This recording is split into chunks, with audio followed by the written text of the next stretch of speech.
Al-babul Ishruna utawi bab kang kaping 20 iku fi fadilatil istighfari ing dalem nerangaken kautamaane istighfar nyuwun ngapura. Qala Nabi sallallahu alaihi wasallam, Kanjeng Nabi sallallahu alaihi wasallam dawuh, likul lidain dawaun. Likul lidain iku keduwe saben-saben penyakit. Dawaun utawi tombo. Kabeh penyakit iku ana tomboe. Wa dawauz dzunubi utawi tomboe pira-pira dosa iku al istighfaru nyuwun ngapura. Tombone dosa iku istighfar njaluk sepura. Dosa iku ibarate penyakit.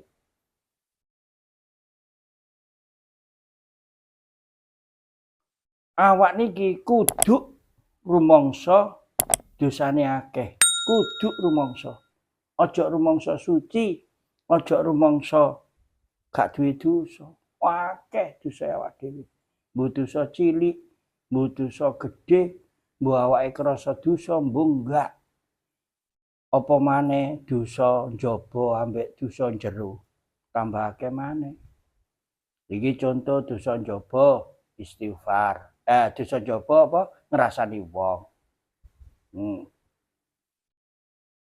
Dosa jero ya ngrasani nek jero ati. Lesan wis iso gak ngrasani wong. Ati iwu. Kula sering gawe contoh.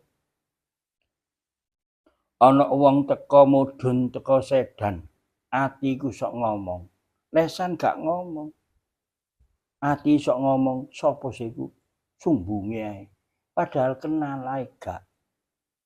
Wong iku ya durung apa sombong ya durung karuan.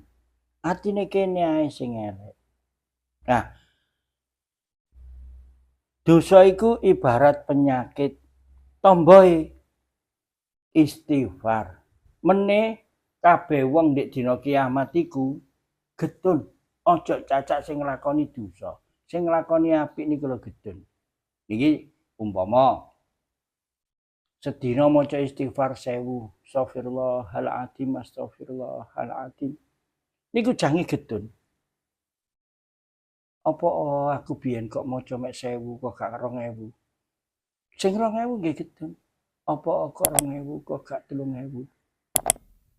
Sak terus pancene masyaallah. Awak niki nek dijak wiritan, dijak zikir, dijak maca istighfar 5 menit, 10 menit, 15 menit ngono rasane kaya wis suwe, rasane kaya kesel. Tapi nek dijak ndelok HP cik betahe. Lah iya. Awak iki sering buak waktu, gak manfaatno waktu, padahal mati ku teko dadak. Ngene wong sing matine apik, encene ya kebiasaane apik, arep-arepe ngono. Lah nek kene ndonga husnul khotimah, tapi kulinane gak nglakoni sing apik-apik, ya apa iso husnul khotimah. Makane ndonga husnul khotimah ya dibarengi ambek kelakuane apik. Mergo apa? Wong iku pungkasane sering kaya kebiasaane. Wa qala sallallahu alaihi wasallam. Kanjeng Nabi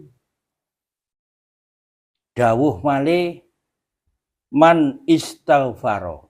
Man utawi sapane wong iku istaghfara nyuwun ngapura sapa man ghafara mongko ngapura sapa Allahu Gusti Allah lahu maring man. Sapa wong sing njaluk sepura disepura karo Gusti Allah.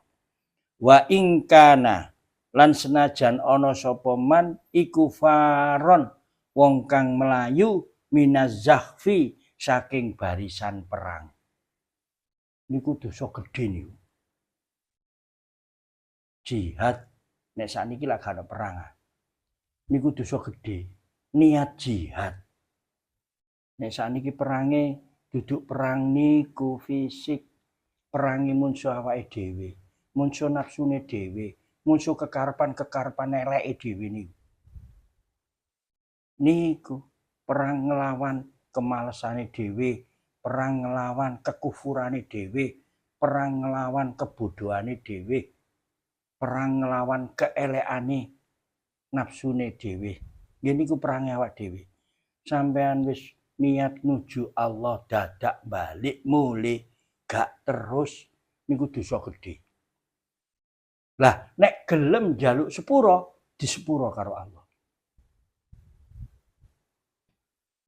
Niat nuju Allah balik kucing mulih. Masya Allah niku tandane munafik. Tapi nek njaluk sepuro disepuro karo Allah. Terus ngeten. Sampeyan njaluk sepuro astagfirullahaladzim, astagfirullahaladzim, astagfirullahaladzim. Terus disepuro karo Gusti Allah. Disepuro karo Gusti Allah, aja rumangsa merga maca istighfar sampeyan.